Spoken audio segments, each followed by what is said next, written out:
Saludos queridos amigos, queridos hermanos, quiero darles la bienvenida al devocional del día de hoy. Y hoy quiero compartir con ustedes el texto bíblico de Juan 1:14 que dice, y aquel verbo fue hecho carne y habitó entre nosotros y vimos su gloria, gloria como del unigénito del Padre, lleno de gracia y de verdad. Este versículo es esencial para nuestra fe cristiana porque establece que Dios mismo se hizo hombre en Jesucristo. En este devocional vamos a explorar lo que significa el hecho de que la palabra misma se haya hecho carne y cómo esto cambia totalmente nuestra perspectiva acerca de la vida, cómo cambia esto nuestras propias vidas. El hecho de que el verbo se haya hecho carne es una cosa inmensa. En el mismo Juan capítulo 1, en el versículo 1, se nos dice lo siguiente. En el principio era el verbo, y el verbo era con Dios, y el verbo era Dios. Luego Juan en el versículo 14 nos aclara quién es ese verbo. Pues dice, y aquel verbo fue hecho carne. Juan está identificando al verbo con Cristo. Cristo es la misma palabra de Dios hecha carne. Cristo es Dios y es Dios hecho hombre, humano. No apareció como una especie de fantasma o una mera ilusión, no. Él vino en un cuerpo humano. Tampoco fue en un cuerpo de lujo tipo superhéroe, no. Nació en un pesebre, creció como todos los niños, experimentó el dolor y la tristeza y finalmente sufrió una muerte terrible. Pero, ¿por qué Dios se hizo hombre? Primero, Dios se hizo hombre para que pudiéramos conocerlo en toda su plenitud. En Cristo podemos ver quién es Dios, cómo ama y cuáles son sus planes y propósitos para nuestra vida, para su vida, para mi vida, para la vida de todo aquel que cree en Jesús. Segundo, Dios se hizo hombre para que podamos ser salvos. Por medio de su muerte y su resurrección, Cristo pagó el precio por nuestros pecados y nos dio la esperanza de la vida eterna. Pero, ¿por qué más? O sea, ya entendemos esto, pero ¿qué hay más allá? ¿Por qué Dios se hizo carne? Vamos a detenernos a meditar un poco más profundo acerca de esto.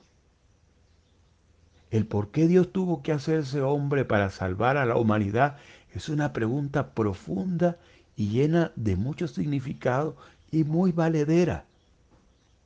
En primer lugar, tenemos que recordar que Dios es amor, como lo acabo de decir, y que su plan siempre ha sido el proveer un camino para que la humanidad se reconcilie con Él.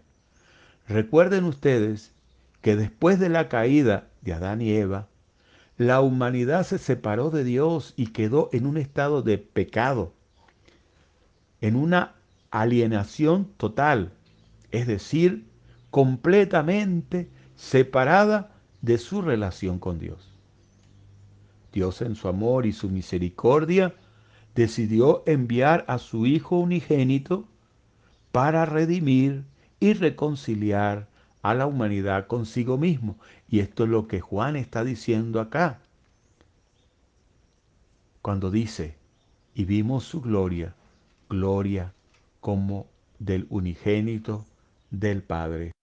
Como les venía diciendo, Dios en su amor y misericordia decidió enviar a su Hijo unigénito para redimir y reconciliar a la humanidad consigo mismo.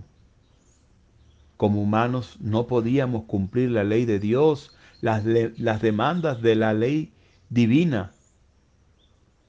No podíamos cumplir la ley de Dios de manera perfecta y necesitábamos un Salvador que lo hiciera por nosotros. La encarnación del mismo Dios en la persona de Jesucristo es la respuesta perfecta a esta necesidad. Jesús vivió una vida perfecta, sin pecado, y Él llevó en la cruz nuestro pecado. Él ocupó allí nuestro lugar y murió en esa cruz, repito, para pagar el precio de nuestros pecados. Además, al hacerse hombre, Dios mostró su infinito amor y compasión por nosotros. Él experimentó nuestra humanidad, nuestras debilidades, nuestras tentaciones. Con una excepción, Él no cometió pecado. Y nos dio ejemplo de cómo vivir una vida piadosa y agradable a los ojos de Dios. Jesús también nos enseñó con sus palabras, con sus hechos, con sus acciones. Y nos ha dejado un legado de amor y de servicio y de humildad que todo cristiano debe seguir. Ahora bien, alguien podrá estarse preguntando, ¿y por qué Dios no envió a uno de sus ángeles más poderosos para salvarnos de nuestros pecados en vez de enviar a su Hijo? La razón por la cual no podía ser un ángel el que nos salvara en lugar de Dios, en la persona de Jesús, es que los ángeles son criaturas creadas por Dios y no tienen la capacidad de redimir a la humanidad. Solo Dios, en su naturaleza divina, tiene la capacidad de cargar con el peso de nuestros pecados y pagar el precio necesario para reconciliarnos con Él. Además, en la Biblia se nos dice que Jesús es completamente Dios y completamente hombre, lo que significa que en su persona divina y humana, Él es el único adecuado para actuar como nuestro mediador y redentor ante Dios. Él es la única solución perfecta a nuestro problema del pecado y la única manera en la que podemos ser salvos. Aunque los ángeles santos son seres poderosos, no son de naturaleza divina. Ellos son seres creados. Ninguno de ellos puede llevar a cabo la obra de la salvación. Solo Dios, en la persona de Jesucristo, quien es completamente Dios y completamente hombre, es capaz de llevar a cabo la redención y la salvación de la humanidad. Ahora bien, hay quienes dicen que Jesús es el arcángel Miguel. Estos son los testigos de Jehová que enseñan esto. Y esta es una creencia totalmente falsa porque va en contra de todo lo que enseña la Biblia. La Biblia claramente presenta a Jesús como el Hijo unigénito de Dios, lo que significa que es el único que comparte la misma esencia divina que el Padre. La expresión Hijo unigénito significa o se refiere a la singularidad de la relación entre Jesucristo y Dios el Padre. La palabra unigénito significa único en su clase, lo que significa que Jesús es el único ser que comparte la misma naturaleza divina que el Padre. Jesús es el Hijo de Dios en un sentido especial, ya que tiene una relación única y eterna con el Padre. La frase aparece en el Nuevo Testamento y muestra que Jesús es la segunda persona de la Trinidad, que es Dios en sí mismo y que se hizo hombre para redimir a la humanidad. En Juan 3:16, un pasaje muy conocido por todos, el mismo Jesús dice, porque de tal manera amó Dios, el Padre, al mundo, que ha dado a su Hijo unigénito, para que todo aquel que en él cree no se pierda, sino que tenga la vida eterna. Además, la Biblia también presenta a Jesús y al arcángel Miguel como seres totalmente distintos. En Judas capítulo 1, versículo 9. Bueno, Judas tiene solamente un solo capítulo, en el versículo 9, se describe, por ejemplo, a Miguel como un arcángel que disputaba con el diablo por por el cuerpo de Moisés. Mientras que en Colosenses capítulo 1, versículo 15 al 17, se presenta a Jesús como la imagen misma del Dios invisible, el primogénito de toda creación, quien existió antes de todas las cosas y es el creador de todo lo que existe. Lamentablemente, los testigos de Jehová tergiversan este versículo, este pasaje de Colosenses, diciendo que este pasaje dice que Él es la primera criatura que Dios creó. Totalmente falso. Él es el primogénito, es decir, el término primogénito en Colosenses 1, 15, 17 se refiere a que Jesucristo es el heredero legítimo que tiene la preeminencia y la autoridad suprema sobre toda la creación. Primogénito también se asocia con la idea de la resurrección y la nueva vida, ya que Cristo es el primero en resucitar según lo que leemos en Primera de Corintios 15. El primero de resucitar de entre los muertos, abriendo así el camino para que todos los que hemos creído en Él podamos seguirlo en su resurrección eterna.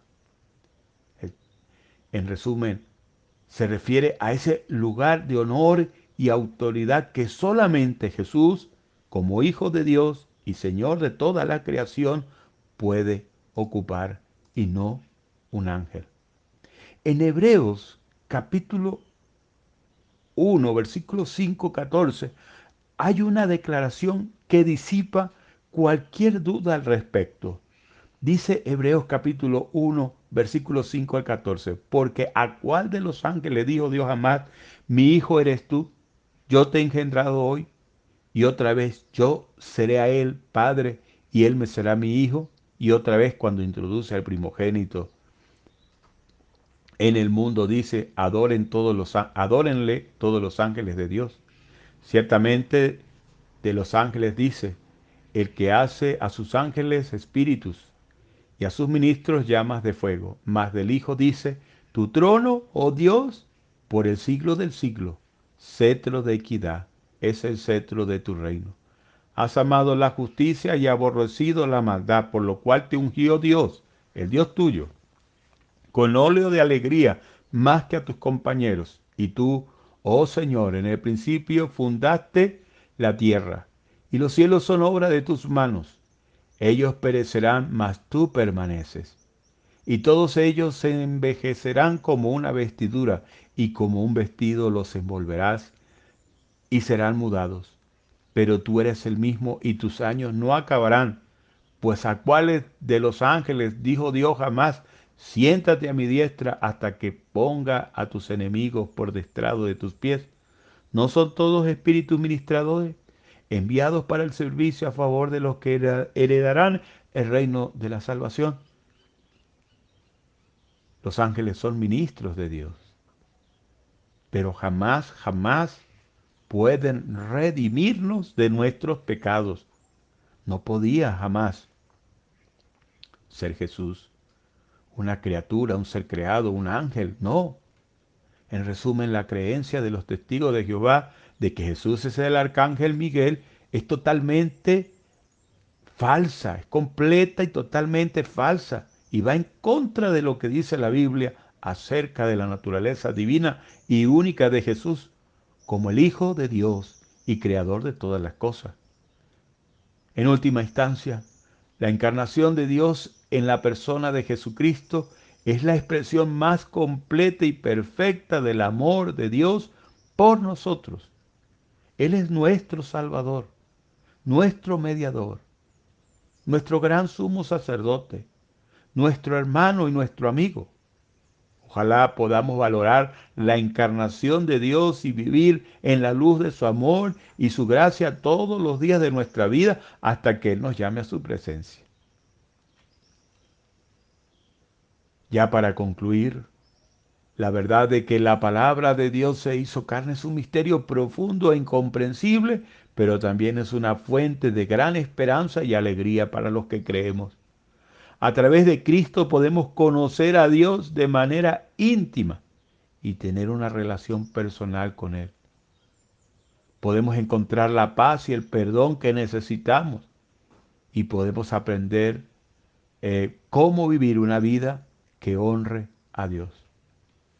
Queridos amigos, hoy les quiero exhortar a considerar la posibilidad de abrir sus corazones a Jesucristo. Él nos ofrece la paz. Él nos ofrece la sanidad de nuestra alma, el perdón de nuestros pecados y la vida eterna.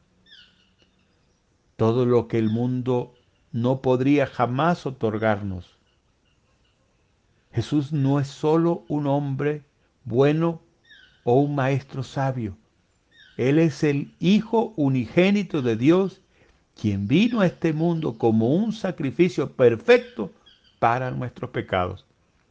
A través de su muerte y resurrección, Él nos ofrece la oportunidad de tener una relación íntima y transformadora con el Padre Celestial. Si usted aún no ha recibido a Cristo como su Señor y Salvador, hoy le invito a recibir a Cristo como su Dios, como su Salvador, como su Señor. Si quiere aceptar a Cristo para que le perdone sus pecados y pueda tener esta relación transformadora con el Padre Celestial, le invito a hacer la siguiente oración. Repita conmigo.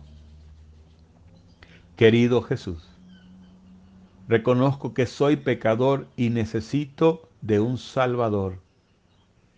Creo que tú eres el Hijo de Dios, quien vino a este mundo a morir por mis pecados y resucitaste al tercer día para darme vida eterna. Me arrepiento hoy de todos mis pecados y te pido que me perdones. Quiero invitarte a mi vida y aceptarte a ti como mi Señor y mi Salvador personal. Quiero seguirte todos los días de mi vida y hacer tu voluntad. Te agradezco por tu amor y por tu sacrificio por mí. En tu nombre oro. Amén y amén. Una exhortación. Recuerda que esta oración es solo una guía. Lo importante es que tú tengas una relación personal con Jesús, que te entregues a Jesús con un corazón sincero y verdaderamente arrepentido. Y que lo hagas con la fe de que Él es el único camino de salvación. Si has hecho esta oración con sinceridad, te felicito y te animo a buscar una comunidad de creyentes que te ayuden a caminar con Cristo. Una comunidad de creyentes donde la Biblia sea el libro guía de estudio, donde solo Dios sea el único adorado y nadie más. Busca una iglesia cristiana, evangélica, que sea auténticamente bíblica. Hay muchas iglesias bautistas que creemos verdaderamente en las enseñanzas de la palabra de Dios. Si hay una iglesia bautista cerca de tu casa, bueno, te invito a congregarte en una de esas iglesias. O busca una iglesia que sea auténticamente bíblica. Si vives aquí en La Zulita, te invitamos a congregarte con nosotros en la primera iglesia bautista de La Zulita. Bueno, vamos a orar para despedir el devocional de hoy. Oremos. Padre Celestial, gracias por hacer que la palabra se hiciera carne en Jesucristo. Ayúdanos a comprender la profundidad de tu amor al enviar a tu Hijo a vivir entre nosotros. Gracias por la salvación y la esperanza que tenemos en Él. Ayúdanos a seguir su ejemplo y a vivir una vida que te honre. Ilumina nuestras mentes y nuestros corazones para que podamos entender la profundidad de tu amor y la verdad de tu palabra. En el nombre de Jesús oramos. Amén y amén. Que Dios les bendiga, Dios les guarde. Hasta la próxima oportunidad si así el Señor lo permite. Hasta entonces.